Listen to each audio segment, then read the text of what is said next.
Gators Breakdown, episode 22. The Gators, the Florida Gators, are your 2016 SEC East champions. Say it one more time. The Florida Gators are your 2016 SEC East champions after a 16-10 win over LSU. And what a win it was when nobody gave this team a chance. This is Gators Breakdown. You can find us on iTunes, YouTube, SoundCloud, and TuneIn Radio. All those avenues there are available. You can catch Gators Breakdown there throughout the week. I went ahead and going to record this one a little sooner, so it'll be up sooner. I got a busy time ahead, so went ahead and knocked this one out. And plus, why not? Right after a win, a Gator win over LSU in a win in a game where Florida was supposed to have no chance. A lot of emotions were going into this game. Florida went to Baton Rouge, ready to play some football, especially on the defensive side, and it showed that the bend don't break defense. You got in the red zone. LSU did plenty of times, but Florida made the plays in the red zone to pull out a 16-10 win in Baton Rouge. Tempers flared before the game. Tempers will calm down during the game. Only three total penalties in the entire game. But then the emotion was there all game. You can see it from the Gator defense all the way up into that last goal line stand. This Gator team showed a lot of heart. As many starters that were, missed the game from injuries that they had to deal with from the last 2 weeks. All these freshmen, all these young guys, redshirt freshmen, sophomores came ready to play.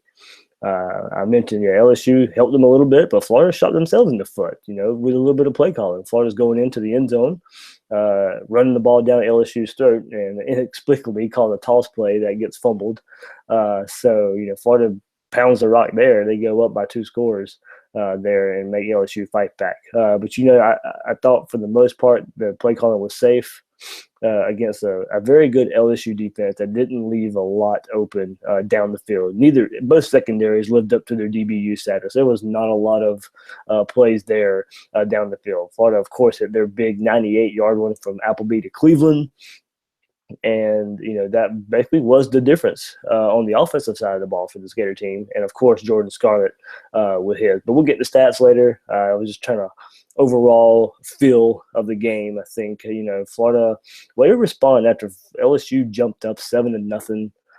This Gator team didn't fold. This defense responded, like I mentioned, in the red zone, a lot of bend but don't break.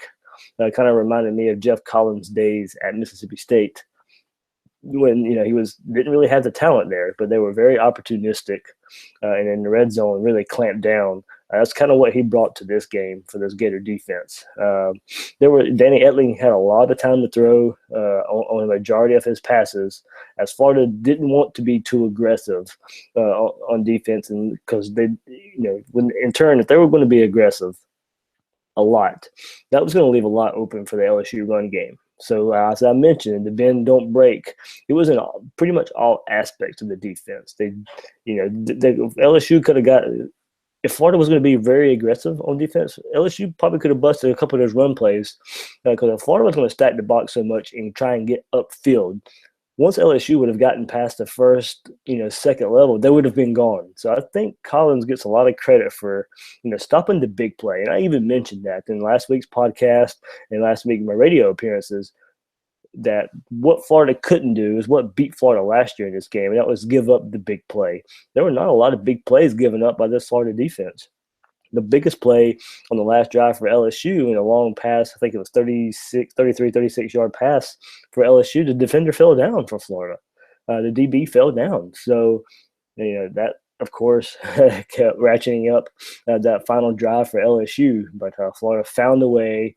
LSU, Darius Geis ran the wrong way on that handoff on the last play. I'm not sure he still would have made it anyway. Florida defensive line was there stopping that play. He should have run left. That's where the play was designed. But he ran right, but right into some Florida defenders.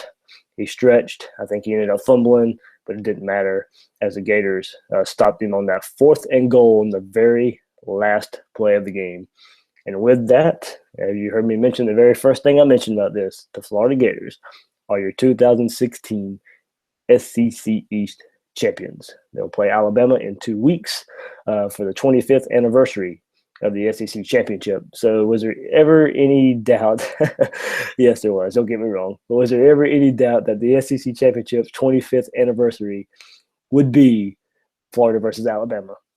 And the matchup that has been in Atlanta in the Georgia Dome more than any other matchup has been Florida Alabama.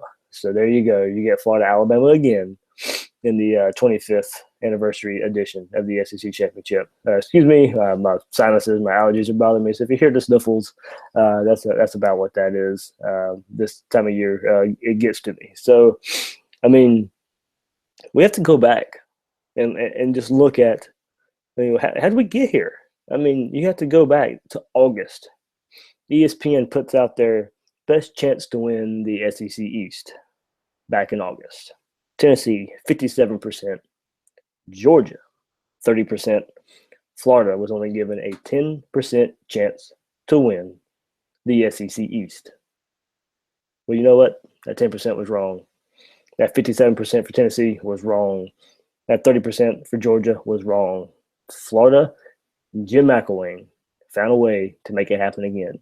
And with that, Jim McElwain is the first head coach in SEC history to take his team to the SEC championship in his first 2 years of coaching in the conference. I mean, that's a lot to say. I know McElwain has his critics. A lot of people want to question him, but he gets the job done. He's getting the job done with, a lot of the defense left over from Will Muschamp. But this offense, when it does, it struggles at times. Don't get me wrong. I'm not giving him a total pass here, but he's getting enough done. And we see the young talent that is showing with Jim McElwain. So, we got to think we see what we see next year from him, given his quarterback when Frank Trask steps in, and it's going to be that quarterback's offense. But you can already see the inklings of improvement he's brought in, to fix some parts. The wide receiver core, to me, it can get better, but it's fixed. The offensive line, it can get better, but it's fixed. The numbers there at both of those positions has made the difference in this Florida offense being good enough to go along with this Florida defense. Florida was 13.5-point underdogs going into this game against LSU. So with that, and with Florida's win, that was the biggest upset for Florida in 40 seasons. 40 seasons for the Gators, biggest upset. We knew, folks, Florida wasn't getting a lot of love going into this game. And, game day, SEC Nation crew, myself, I didn't give Florida a chance to win this game. I thought they would keep it close. I thought the emotion of this game would keep it close, and it did. I think, keeping the game close throughout halftime, not letting LSU run away with it. I thought Florida, in order to win this game, would have to get up early. But, they hung in there. And, of course, the big Appleby to Cleveland play, 98 yards. And with that play, that was the longest play in SEC play for Florida, longest play in history in SEC play for Florida. That's what I meant to say. Longest play in history for Florida in SEC play, and the second longest play in team history for the Gators there. So, it was the difference. It was a play where Austin Appleby said before. Now, if you remember early in the game, he had Cleveland on a play, and he overthrew Cleveland. Appleby said after the game that was the same exact play. Tyree Cleveland went to the coaches and said, "Coach, I can beat this guy. He can't cover me." I didn't think we'd see it on the 2-yard line, but good for Jim McElwain and Doug Nussmeier calling that play deep in their own territory and getting a 98-yard touchdown there. So, but the hero of the game for the Gators, Tyree Cleveland's up there with his performance, but Jordan Scarlett, you give that man an ovation. 22 carries, 108 yards. Average almost 5 yards a carry. His longest was only 13 yards, but he kept punishing this LSU defense over and over and over again. LaMichael Pirine, 7 carries for 38 yards. That 22-yard run he had where he's bowling over people and getting Florida in the goal line situation, leading to a field goal. LaMichael, that was, a a heart play. He had the heart and the determination to keep going. This, as I mentioned, this whole team had that. That's why they were in this game. That's why this team kept fighting. But give it up for this Gators. So in the run game and with those stats, Jordan Scarlett, LaMichael Pirine, total 29 carries for 146 yards. Darius Geis, Leonard Fournette, that tandem for LSU, 31 carries, 123 yards, and 1 touchdown. So yardage-wise, Gators outgained. Your top 2 running backs outgained the LSU running attack. DJ Chark for LSU, the wide receiver, he had 3 carries on those summer reverses, 3 carries for 51 yards. He had a long gain of 29 yards. So, they got some yardage there. Not their running backs, Geis and Fournette, but it was an ugly game from the quarterback position, especially for Florida. Now, if you look at these stats for Florida, and if you look at just the stats, it's not a pretty sight, and you still kind of wonder how Florida won this game. Of course, opportunistic defense in the red zone. Austin Appleby, 7 of 17, and of course, I mentioned the 198-yarder. But he had a total of 144 yards, averaged 8.5 yards a catch. So with the 1 touchdown to Tyree Cleveland. But it wasn't a pretty game from Austin Appleby. The offensive line didn't help him much in the first half. You could tell he got happy feet after a couple of hits on himself, a couple of hits on him from the LSU defensive line, especially Arden Key, who, I tell you what, that 1 sack he had on Appleby deep in Florida's field, Arden Key timed the snap well. David Sharp didn't stand a chance. Not many left tackles would have stood a chance there the way he timed that snap. So, but kudos for the offensive line in the second half. Florida came out. I thought we might see some more, kind of screens to slow down that LSU defensive line. But no, Florida came out and just run it right at LSU. And the broadcast even mentioned, McElwain had talked to Nick Saban and the Alabama staff about how to best get something going against this LSU defense, who hadn't and still haven't given up over 21 points all season long. And they said, run right at this defense. They're too fast to run wide on.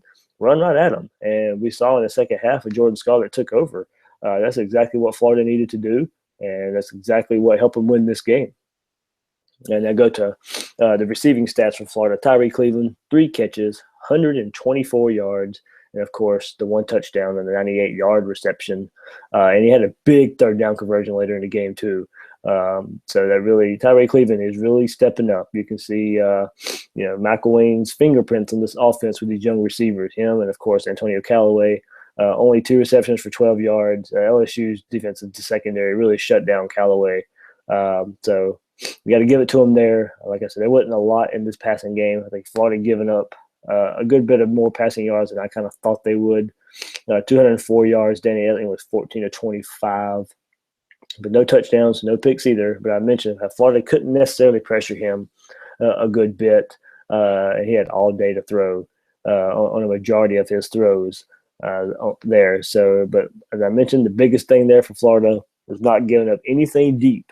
Not the big play in the passing game, where Etling only averaged 8.2 yards a completion. And you look at the receiving yards for LSU, DJ Chark, 2 catches for 46 yards. He had a long of 30. Malachi Dupree had a long of 33.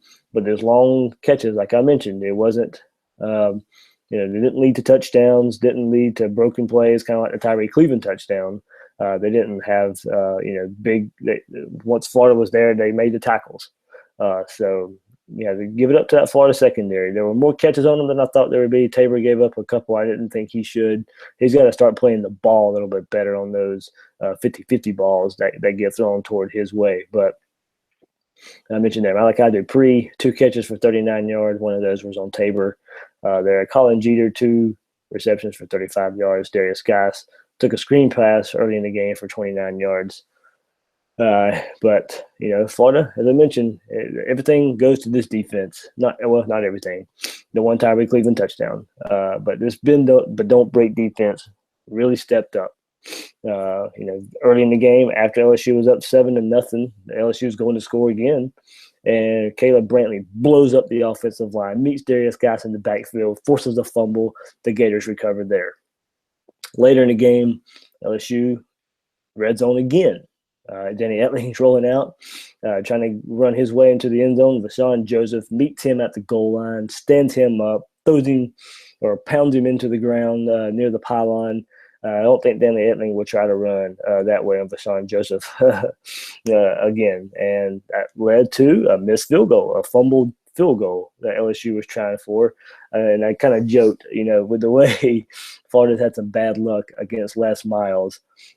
Is there any doubt in your mind somehow with that fumble snap and then the snapper just throws it up into the end zone that if Les Miles was still head coach, that pass is not caught? The little thing you can kind of joke about there. There's no doubt in my mind that probably happened with Les Miles on the sideline instead of Ed Orgeron there.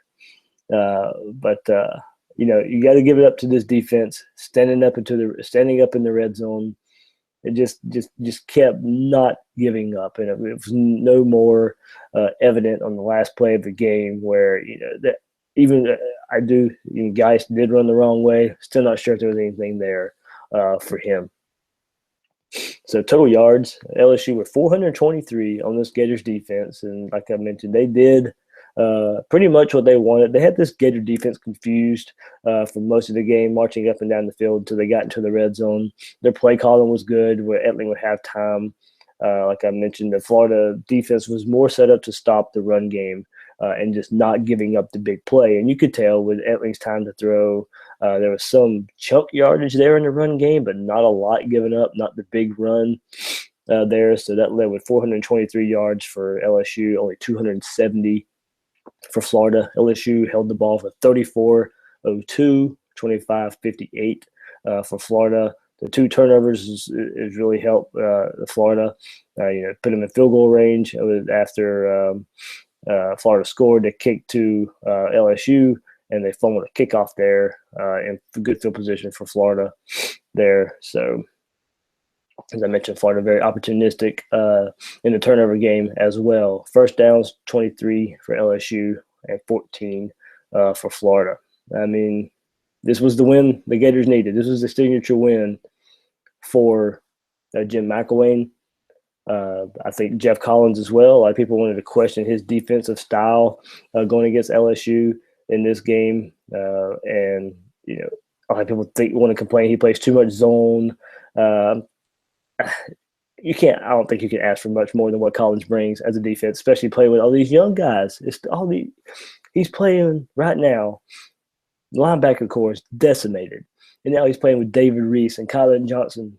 Listen to the stats again. David Reese, 12 total tackles after he had 11 last week. Marcel Harris went in another big game. 2 weeks in a row, Marcel Harris. He had 11 tackles here. Kylan Johnson, 8 tackles. Tabor, 6 tackles. Nick Washington, 6 tackles. Jordan Sherritt, 6. Caleb Brantley, 5. Kavanis Davis, 5. CeCe Jefferson, 4. We got a big sack by CeCe Jefferson in the red zone. Another red zone opportunistic play. Quincy Wilson with 4, Jabari Zuniga with 3, Duke Dawson 2, Vashawn Joseph 2, mentioned his big hit at the goal line, Vashawn Joseph. So, but these linebackers were lost early in the game. I think Florida made some adjustments to where they weren't as lost. The tight ends were left wide open a good bit early in the game. Some good adjustments there by Collins to help shore that up.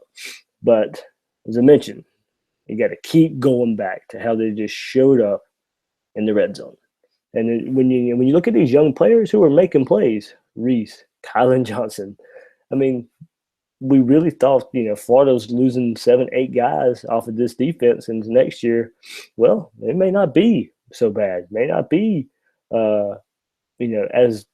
as bad as we thought we would see with the way these young players are showing up in big-time games. Last week was a game, you had to win coming off of a loss to Arkansas. These young guys step up. This, LSU with all the trash talk and, SEC East on the line, you win the game, you're going to Atlanta. Well, there you go. I mean, the young guys step up again. So David Reese, Kylan Johnson, and that linebacker core, I think you got to give kudos to those guys. They're finding ways to make plays. They're finding a way to fit into this Gator defense where the drop-off is not so bad to where they can't give themselves a chance to still win these games. Can't ask for much more.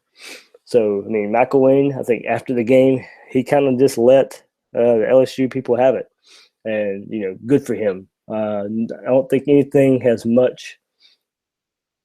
got on my nerves as much as the LSU reaction to the Hurricane Matthew situation. Now Florida was scared to play the game because Florida wouldn't play that weekend. LSU wanted to try and find a way to play it in Baton Rouge that weekend, or Tampa, or whoever. They were just saying Florida was ducking them. No, sorry, Florida was doing what was best for them and trying to get a home game out of it. That's Jeremy Foley's job. Jeremy Foley did his job. It came down to Florida just had to end up agreeing to play, in Baton Rouge. But the narrative from this past week was Florida was scared. There's no more ducking. You got to play the game now. Well, Jim McElwain, after the game, it just shocks me that someone would question the Gators.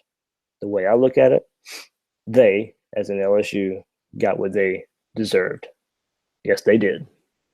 So all the players who talked trash from LSU this week, Florida gave it to them. All the LSU media who wanted to just sit there and kudos Joe Oliva, the athletic director for LSU, for saying how he did. Florida gave him a dose of their medicine. Florida took it to him, and good for that. I thought this was a signature win from Jim McElwain for his. There's a lot of still noise in the system about his offensive play and how Florida is just trending the wrong way. But you know what? They're going for Atlanta for the second year in a row. So it's hard to question Jim McElwain when he's doing that. You can question him about his offense still a little bit if you want to, but just getting the job done under some crazy circumstances with quarterback play. He's had to come in and fix the wide receiver position, offensive line position. And you can see the players that are making plays are his players. Wait till he gets his quarterback in, then you can fairly judge Jim McElwain. Doug Nussmeier, I thought, play calling was just okay. There were times I think you just have to stick with running the ball. Florida was running the ball well late or in the second half. Then they had a 2nd and 2 where they tried a screen pass that didn't work, and then another pass after that to where they had a loss on that play. I believe it had to end up punting. And then another time, as I mentioned earlier in the podcast, where Florida is driving down the field, about to score, and it's 3rd and goal, and has a little pitch play instead of just stuffing it down the throats of LSU again. And they fumbled and lost yardage, had to set a 4th field goal. So they could have been a better play calling game from Doug Nussmeier. But all in all, did good enough to get the victory for Florida. And Florida is on its way to Atlanta to play in the SEC championship game again against Alabama. So Gators Breakdown podcast, you can find it on whether you're listening on iTunes or YouTube, SoundCloud. Give us a like, give us a follow, share it. This is a good podcast to share. This is much better than I think most Gator fans were expecting to talk about this week after Florida defeats LSU 16-10. So in the big picture, Florida has FSU coming up, and so can you get 2 big wins in a row? This game's going to take a lot out of this Florida team, but there ain't no doubt about it. They'll be ready for FSU. The game that is a state rivalry, but this win here put Florida even more on the map against LSU. And as I mentioned, it was a game where Florida was counted out before the game even started. Nobody was giving this Florida team a chance, and they come out with a victory. You cannot just underestimate what that means for these players and all the trash talk that they heard all week. And going to Baton Rouge, and even after the game, we saw Florida's planting the Florida flag on the field and having some fun there. I don't blame them, as I mentioned, all the trash talk from LSU and LSU administration for wanting to put out there that Florida was scared to play. Good for them. I hope Jeremy Foley is getting his last life in right now about Joe Oliva and how LSU handled this. And a little bit of vindication, I guess you could say, for Florida. So good for McElwain, good for the players for being able to get this victory. Injuries played a part on both sides. Florida, without many injuries, without many players, 8-9 starters didn't play. Kendall Bakewith went down for LSU during the game. I think the injuries at linebacker played a factor in this game. there, but Florida walks out with a 16-10 victory in Baton Rouge over LSU. And once again, Florida Gators are your 2016 SEC East champs. So no matter what happens with Tennessee from here on out, they beat Missouri, they crushed Missouri after that game was a little, questionable before Tennessee broke away. But it doesn't matter what happens next week with Tennessee Vanderbilt. It all came down to the Florida LSU game where Florida won 16-10. So I'm David Waters. You can find me on Twitter at GatorDave_SEC, at GatorDave_SEC on Twitter. And then you can find this podcast in many locations: iTunes, YouTube, SoundCloud. I'll share those links out on Twitter. And you can give us a like, a follow, and share this thing, please, if you want more to listen to Gators Breakdown. So for episode 22 of Gators Breakdown, I'm David Waters. Thanks for listening, and we will see you guys later in the week.